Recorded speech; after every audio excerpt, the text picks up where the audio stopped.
Au moment où vous commencez quelque chose, vous commencerez, les chemins commenceront à se dégager pour vous.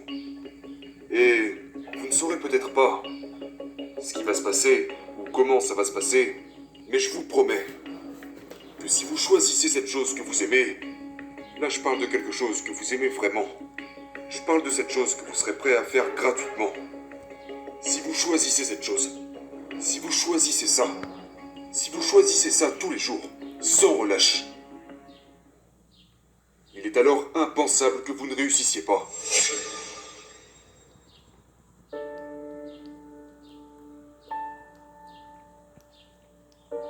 J'avais des troubles d'apprentissage et j'avais toujours du retard par rapport aux autres. J'étais toujours à la traîne. Et c'est le sport et d'autres choses qui m'ont permis de garder confiance en moi. Et j'ai détesté habiter en quartier défavorisé. Je détestais ne pas pouvoir m'acheter des chaussures de marque ou des belles affaires que la plupart des autres pouvaient s'acheter.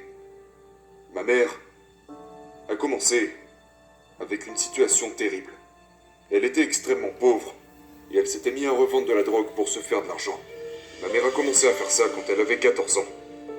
Un jour, elle a rencontré un gars vers là où elle habitait et, pour faire court, elle est tombée enceinte de lui, de mon père donc, et elle m'a donné naissance à l'âge de 16 ans. Depuis mon plus jeune âge, j'ai vu ma mère, combattre beaucoup de démons. Mais elle m'a appris à me battre, elle m'a appris à comment traiter les femmes, elle m'a tout appris et c'était tellement remarquable. Parce que c'était une jeune fille qui n'avait jamais eu la chance d'être une jeune fille. Quand elle était enfant, elle s'est fait agresser sexuellement par son père. Ce qui a poussé ma mère dans le monde de la drogue, dès l'âge de 23 ans, était le fait que personne ne lui est jamais venu en aide. Ce que je veux dire, c'est que, quand t'es enfant, tu peux marcher dans la maison et voir ta mère qui sourit. Mais que lorsque tu regardes dans ses yeux, tu peux voir la douleur. Tu peux voir qu'elle sourit pour toi, mais qu'elle est blessée à l'intérieur, et qu'elle se bat quand même pour toi.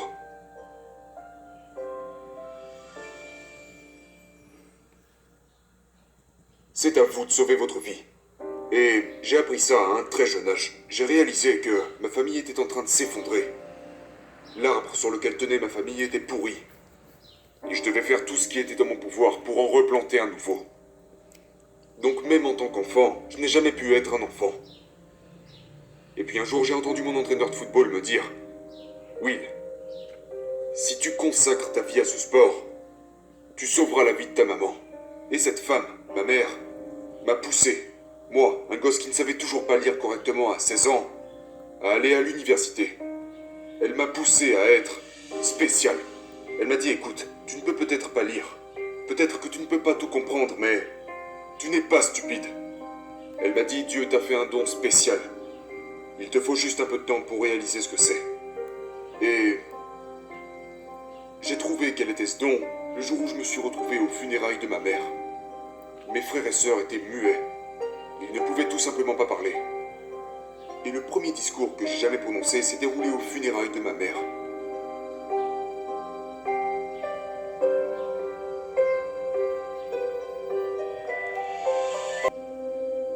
Vous devez constamment vouloir le meilleur pour votre vie.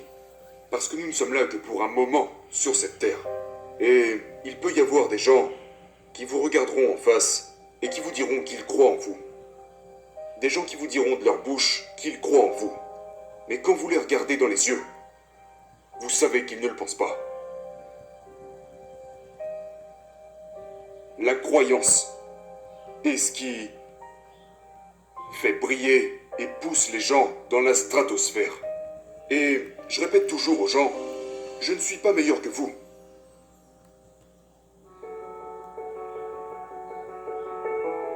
La seule façon de passer d'un certain niveau à un niveau plus élevé dans la vie est de continuer. Continuez, allez de l'avant, même quand vous êtes découragé, même quand c'est le chaos. Parce que vous ne pouvez pas être excellent si vous n'arrivez pas à opérer dans le chaos. Je vous parle de ma vie. Si vous êtes capable d'opérer en étant dans le chaos, le monde devient alors Disneyland. Les problèmes deviennent des égratignures. Je peux me faire voler ma voiture. Quelqu'un peut la faire exploser. j'irai quand même dîner avec ma femme. Et je penserai aux solutions, pas aux problèmes. Beaucoup de gens se concentrent sur les problèmes et pas les solutions. Tout le monde parle de leur foi. Mais ont-ils vraiment la foi? Ont-ils cette foi seulement la moitié du temps ou ont-ils cette foi à 100% du temps? Je parle des moments où vous pouvez vous retrouver à dormir dans votre voiture, sans savoir où est-ce que vous allez vivre. Allez-vous continuer de vous lever et de travailler ces jours-là? La véritable motivation naît dans la douleur. Elle naît du fond. Et si vous êtes au fond du gouffre mais que vous ne faites rien pour remonter la pente, vous y resterez jusqu'à votre dernier jour.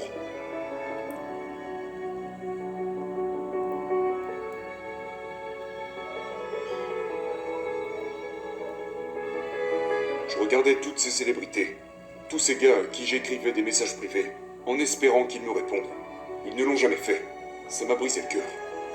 Donc, je me suis fait la promesse que, quand j'arriverai à leur niveau, que plein de gens m'admireront, que plein de gens voudront parler, je répondrai à chaque message. Je répondrai à tous les messages que les gens m'enverront. Parce que j'ai été à leur place. J'ai été cet homme qu'on catégorisait d'imbécile et de pauvre. Je veux être un exemple pour chaque gamin assis à la maison à regarder leur mère en train d'hocher la tête sur le canapé, ou qui ont leur père incarcéré. Tous ces gamins à qui on n'a jamais dit je t'aime. Je fais ça pour eux. C'est un devoir. C'est mon devoir, mon gars. Si je meurs aujourd'hui, je pourrais mourir en étant un homme heureux. Parce que je vis pleinement ma vie. Je ne travaille pas pour l'argent. À tous ceux qui m'écoutent maintenant, ce n'est pas l'argent qui compte. Ce qui compte, c'est comment vous servez les gens. C'est à quel point vous les faites passer avant vous. Et je dis toujours aux gens, vous pouvez être attiré par ce que vous voyez sur les réseaux sociaux, la popularité, la Lamborghini, l'argent, vous pouvez être attiré par ça. Mais le sentiment que j'ai quand une personne m'écrit et me dit « Oui, tu m'as sauvé la vie », c'est comme si je recevais un chèque d'1 million de dollars à chaque fois que je reçois un message de ce genre.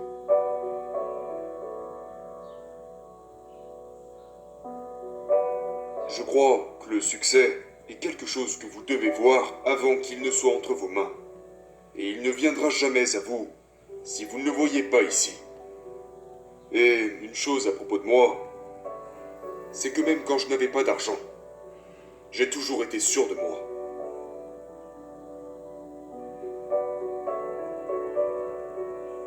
Au moment où vous commencez quelque chose, vous commencerez, les chemins commenceront à se dégager pour vous.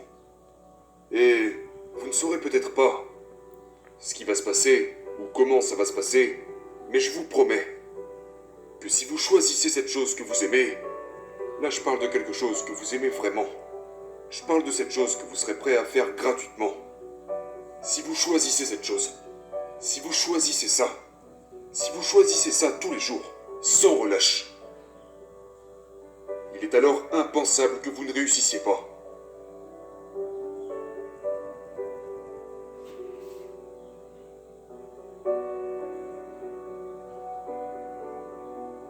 Je pense que les gens abandonnent parce qu'ils ne croient pas à ce qu'ils voient. Les gens ne croient pas à la grandeur qui est en eux. Parce que la société a créé ce groupe d'élus. Ce sont des humains juste comme nous. Mais quand nous les voyons à la télévision, nous les plaçons au-dessus de nous. Nous les voyons là où ils sont, comme si nous ne pourrions jamais y accéder. Mais la vraie raison, c'est que la plupart des gens ne sortent jamais des tribunes pour entrer dans le jeu. Ils restent des fans toute leur vie. Donc ce que je dirais aux gens, c'est sortez des tribunes et entrez dans le jeu. Entrez dans le jeu de la vie et laissez votre empreinte dans ce monde.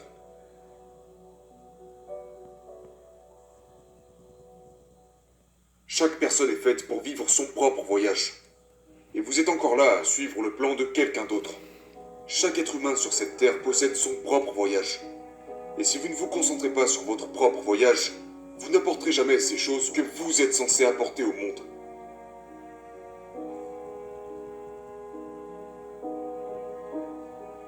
Je demande souvent aux gens, quelle a été la première chose que vous avez faite qui vous a fait vous sentir épanoui?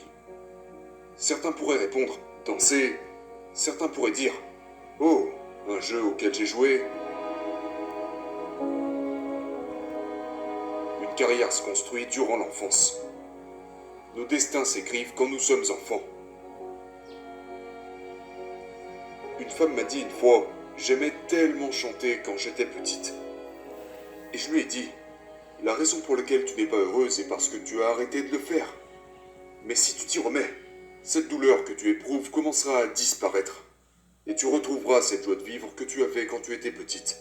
La raison pour laquelle les gens sont malheureux et déprimés est qu'ils ne font pas ce qu'ils aiment. Ils ne font pas ce qu'ils aiment, ils font ce qu'ils pensent devoir faire. Voilà ce que fait l'industrie et le monde du travail. Ils volent les rêves. Ils les volent. Et le monde est devenu tellement centré sur la popularité, les finances, l'argent, que les gens se retrouvent à compromettre leurs rêves juste pour survivre. Donc, quand je vois des gens dans ce monde aujourd'hui réaliser leurs rêves, ce sont des gens extraordinaires. Parce qu'ils ont pris la décision qu'ils ne feraient rien d'autre que ce qu'ils aiment, quitte à ne pas être payés.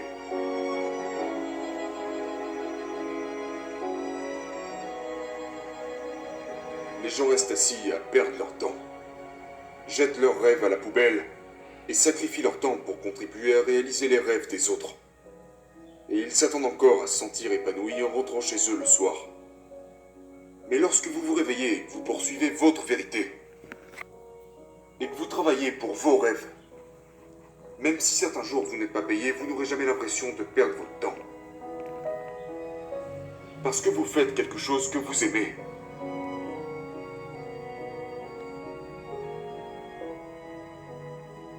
Nous devons vraiment comprendre cela. Nous n'avons qu'une vie, une seule et unique. Nous sommes venus seuls dans ce monde et repartirons seuls de ce monde. Donc pourquoi ne pas travailler pour être la meilleure version de soi-même par soi-même ?